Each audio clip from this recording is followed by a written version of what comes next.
Привет, мои хорошие! Меня зовут Лера. На этом канале я рассказываю о жизни в Польше, о Польше в целом как о стране, о Европе и о жизни в Кракове. На канале у меня есть видео на разные темы о переезде, о новостях Польши, о жизни в Кракове, о городе Кракове, о районах Кракова, так что переходите и смотрите. А сегодня хочу рассказать о том, как я сходила на гей-парад в Кракове. В этом видео я хочу рассказать о том, почему такие мероприятия это весело, круто и забавно, почему, если вы цените свободу слова, у вас не получится запретить такие мероприятия, ну и что вообще за разврат происходит на этих парадах, как это проходит, все покажу.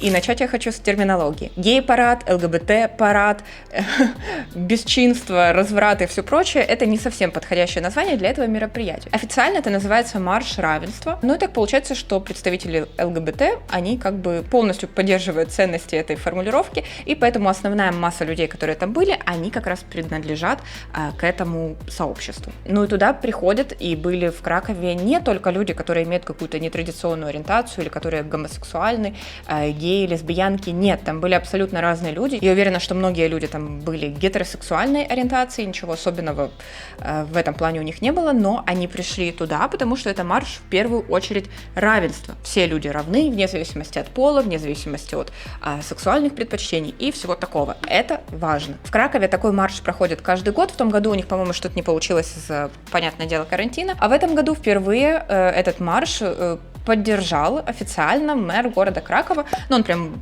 выступил, такая на польском формулировка, как бы патроном, стал под его патронажем, это все прошло. Ну, короче говоря, с его одобрения. Я пришла туда из любопытства, я не участвовала в самом марше, но мне было интересно посмотреть со стороны, как вообще это все происходит, потому что я уверена, что я, как и вы, слышала очень много пропаганды о таких мероприятиях, о том, что там люди, например, голые, о том, что они какие-то что-то непонятное вытворяют. В общем, интересно было посмотреть, сколько вообще будет людей и как это все будет выглядеть. Людей было очень много, и я даже не ожидала, что может быть так много людей. У меня нет какого-то глазомера, чтобы я могла их посчитать, но там были тысячи людей. Их было очень много, это было очень длинное все шествие. У многих были ЛГБТ-флаги какая-то символика, сумки, футболки, абсолютно разная символика. Но я сделала для себя такое открытие, что, оказывается, существует не только ЛГБТ-флаг, а их вообще очень большое количество. В зависимости от того, с каким сообществом человек себя идентифицирует, он берет флаг, разновидности этого флага, и там их тоже было очень много. Что удивительно, или, может быть, не очень удивительно, но никаких голых людей, никакого разврата, ничего такого не было. Лично я видела одного мужчину в платье, видела пару, наверное, парней, может быть, больше, которые были там, например, на каблуках, с макияжем, там, например, в каких-то сетчатых колготках и с голым торсом. Ну, то есть по ним было понятно, что они парни, просто они были вот так вот немного нестандартно одеты. Большинство людей выглядели абсолютно обычно. Ну, то есть они просто были обычно одеты, были однозначно там пары, мужчина и женщина, которые, например, шли за руку и принимали участие в этом марше. И вообще атмосфера там была очень классная, играла музыка, люди пели, танцевали, веселились. Ты когда находишься там, хоть ты и рядом, ты так заряжаешься этой атмосферой, это так прикольно и круто. От всего этого события, от него веет добром, веет равенством, веет какими-то положительными и приятными эмоциями. Все на тебя смотрят и улыбаются, и ты на людей смотришь и улыбаются. Все счастливы и довольны. Конечно же, такое мероприятие в Польше не могло обойтись без других различных групп людей, которые пытались этому каким-то образом препятствовать. Я читала в интернете, что раньше, когда этот проходил марш, бывали даже какие-то стычки людей, которые участвовали в марше, противники такого мероприятия могли забрасывать камнями, яйцами, какими-то еще вещами. Но в этот раз ничего такого не было, все было мирно. Но, например, люди религиозные, они стояли рядом перед самым началом, и они читали, я не знаю, как это назвать, когда человек берет в руки граммофон и какие-то свои мысли в граммофон говорит, и так настолько громко, чтобы попытаться перекричать музыку тех людей, которые собирались для того, чтобы начать марш. Мы посмотрели начало марша, решили пойти на площадь Рынок, чтобы посмотреть уже, как они будут возвращаться. И на площади Рынок, как раз там, где они должны были проходить, стоял такой большая машина, на которой с обеих сторон были наклейки, на которых была какая-то информация, которая преподносилась как правдивая, но у меня есть какие-то сомнения насчет этого. Там было написано, что ЛГБТ-сообщество, согласно какой-то там европейской конвенции или европейскому законодательству, хочет развращать наших детей, хочет учить их заниматься сексом, там, по-моему, с 9 лет. Ну вот вы сейчас видите это все на экране. Интересно то, что я, конечно же, это все сразу же выложила в Инстаграм. Поэтому, если вы хотите больше информации о жизни в Польше и в Кракове в режиме реального времени, то переходите на мой Инстаграм, ссылочка внизу. Я там веду блог о своей жизни здесь. Не обо всем, что происходит, что я вижу вокруг себя, я рассказываю в Ютубе, поэтому, если вам интересно подробнее, то добро пожаловать в Инстаграм. Так вот, я получила в Инстаграм несколько не совсем довольных, так сказать, сообщений об этом марше. И также в Ютубе в предыдущем новостном выпуске я говорила, что такой марш будет происходить. Вообще поднимала тематику ЛГБТ-сообщества в Польше и политики, что политики об этом думают, какие законы хотят принять. И в комментариях тоже получила несколько интересных сообщений. Хочу вкратце о них поговорить и объяснить, почему такие аргументы, они не работают в этом случае. Начинаем. Противно смотреть на целующихся мужиков, так и люди как вид вымрут, и так мало детей рождается. Чтобы опровергнуть этот аргумент, мы возвращаемся к кадрам этого парада равенства, возвращаемся к его названию и понимаем, что марши равенства, они не про геев, и они не про целующихся мужиков, хотя про них тоже. Некоторые люди, возможно, это будет для кого-то удивлением, но они могут выступать за равенство, как, например, я, и быть абсолютно гетеросексуальными, и быть обычными людьми, выходить замуж или жениться на человека противоположного пола, рожать много детей, но они могут выступать за равенство и принимать участие в таких мероприятиях. Так и люди как вид вымрут, ведь мало рождается детей и так. Мало рождается детей не потому, что есть ЛГБТ, и люди могут заниматься сексом с тем, с кем они хотят, без осуждения. Детей рождается мало не поэтому, а потому что общество наше развивается. Когда страны становятся богаче, когда они проходят все этапы промышленной революции, то детей начинает рождаться намного меньше. И даже в Китае, где все мы знаем, было раньше запрещено иметь больше одного ребенка, сейчас уже этого закона нет, потому что Китай уже стал очень современным, экономически развитым, и там тоже стало рожаться мало детей. И в современном мире рождение детей — это осознанный выбор, это осознанное решение взрослого человека. И человек может иметь гетеросексуальную ориентацию и никогда не иметь детей, потому что он их не хочет. Это абсолютно нормально. Потому что в современном мире все больше и больше людей рожают детей не потому, что так случайно вышло, или потому что это природа, инстинкты, а потому что мы реально понимаем и рожаем детей с какой-то целью, потому что мы хотим детей, хотим им что-то дать, хотим вырастить кого-то, свое потомство. Ну, короче говоря, мы принимаем этот выбор осознанно. И самые гетеросексуальные люди могут не иметь детей. И еще один комментарий. Равными не могут считаться люди с психическими отклонениями. Если бы они хотели мирно существовать и никого не трогали, им бы не было нужно устраивать свои парады. Какой смысл в их парадах, если они то и делают, что только провоцируют конфликт? Геи, феминистки — это люди, что давно перешли черту борьбы за свои права. Ну и так далее. Итак, начнем с конца.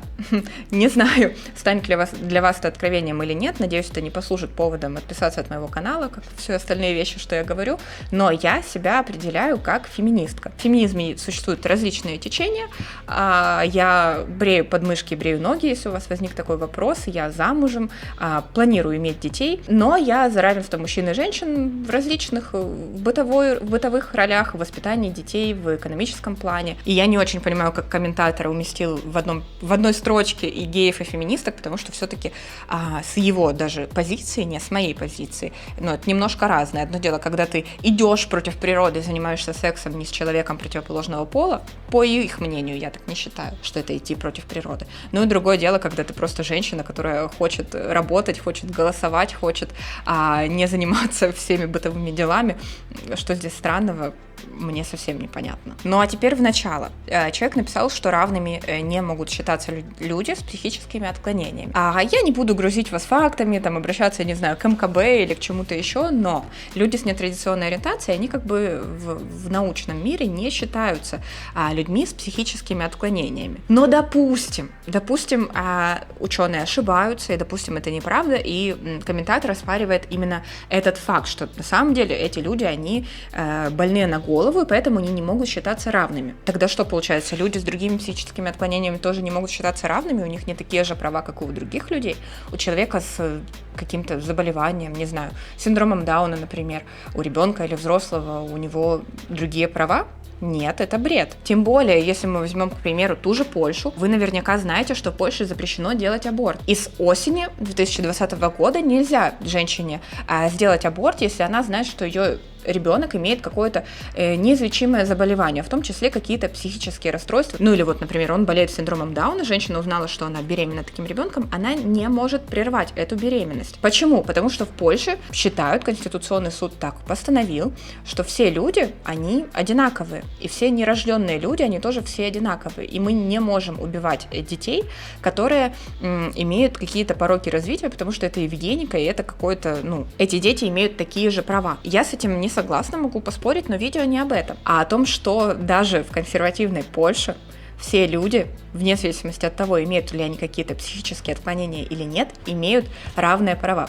Поэтому этот комментарий — это вообще полный бред. Ну и, пожалуй, самый распространенный аргумент, фраза, цитата людей, которые не так категорично относятся ко всему ЛГБТ-сообществу, они часто говорят: я вообще не против ЛГБТ, не против геев, не против лесбиянок, у меня даже есть парочка друзей геев, ничего против них не имею, но пусть они занимаются тем, чем они занимаются, за закрытой дверью своей квартиры, своей спальни, а не показывают и демонстрируют это на всеобщее обозрение. Я абсолютно не понимаю, зачем показывать всему миру, с кем ты занимаешься сексом. Это ненормально. На что у меня тоже есть ответ. Все люди так или иначе показывают всему миру, с кем они занимаются сексом. У меня на руке обручальное кольцо. Я показываю всему миру, всем людям, которые смотрят на мою руку, что у меня есть муж. И это тот человек, с кем я занимаюсь сексом. Допустим, у меня есть дети, и я иду с ребенком за руку по улице.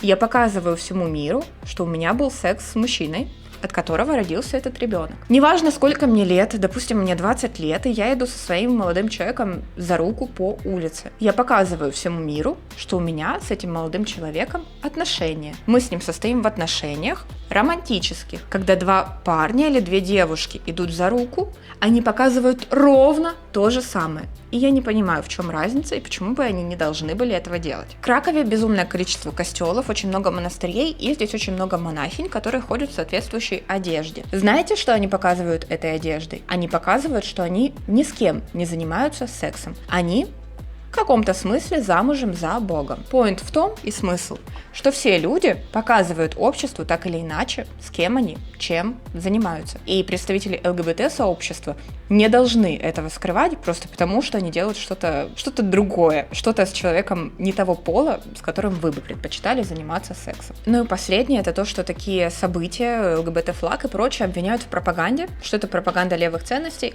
и кому-то это может не нравиться. И это абсолютно нормально. Это абсолютно нормально, что вам не нравится пропаганда чего-то там. Но это не значит, что люди должны перестать что-то делать просто потому, что это вам не нравится. Нас окружает политика. Все, что мы живем, это политика и так или иначе пропаганда того или иного образа жизни. Костелы и церкви пропагандируют религию. Религиозные каналы пропагандируют религию. Люди, которые носят на своей шее крестик, вот здесь, они пропагандируют религию, показывают всему миру, что они принадлежат к сообществу верующих людей, которые верят в Бога. Точно так же и люди, которые идут с ЛГБТ-флагом или ЛГБТ-сумкой, показывают свою принадлежность к этому обществу, показывают, что у них вот такие вот ценности. И тогда, получается, если вы хотите запретить пропаганду таких вещей, то вы должны отказаться и от пропаганды ваших политических взглядов. И поэтому мы не можем просто взять и запретить что-то, что нам не нравится, что-то, что не соответствует нашему образу жизни, нашим политическим взглядам. Мне, например, не близка религия. Я не религиозный человек, я не верю в Бога, я критически к этому отношусь,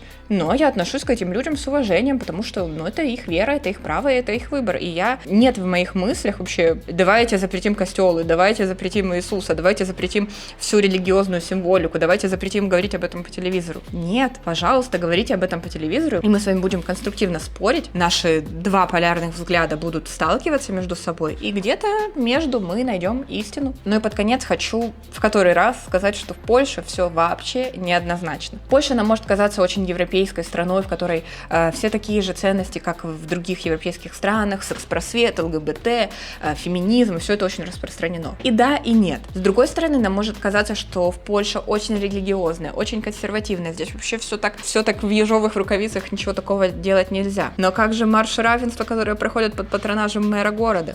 это уже совсем другое. В польских школах, к примеру, есть уроки религии, которые факультатив, но иногда может быть сложно от него отказаться. Но, тем не менее, они есть, и, как я понимаю, дети на уроках учат не историю религии, а они прям учат именно религию. Например, они молятся на таких уроках. Но при этом после осенних протестов школьники начали массово бойкотировать такие уроки и не хотеть их посещать. Поэтому в Польше все не так просто, как бы вам там ни казалось. И мне кажется, здесь свое место и себя может найти любой человек. И религиозный человек, и человек, который совсем не религиозен и определяет себя как феминистка, например, или как член ЛГБТ-сообщества, или вообще каким-то другим образом. По-моему, здесь есть место всем. И я очень надеюсь, что со временем вот это существование двух полярных взглядов, оно станет более мирным, оно станет не навязывающимся через государство другим людям, как, например, запрет прерывания беременности, который сейчас при помощи религиозных взглядов, как бы он для всех, у тебя нет выбора, ты можешь сделать это или нет.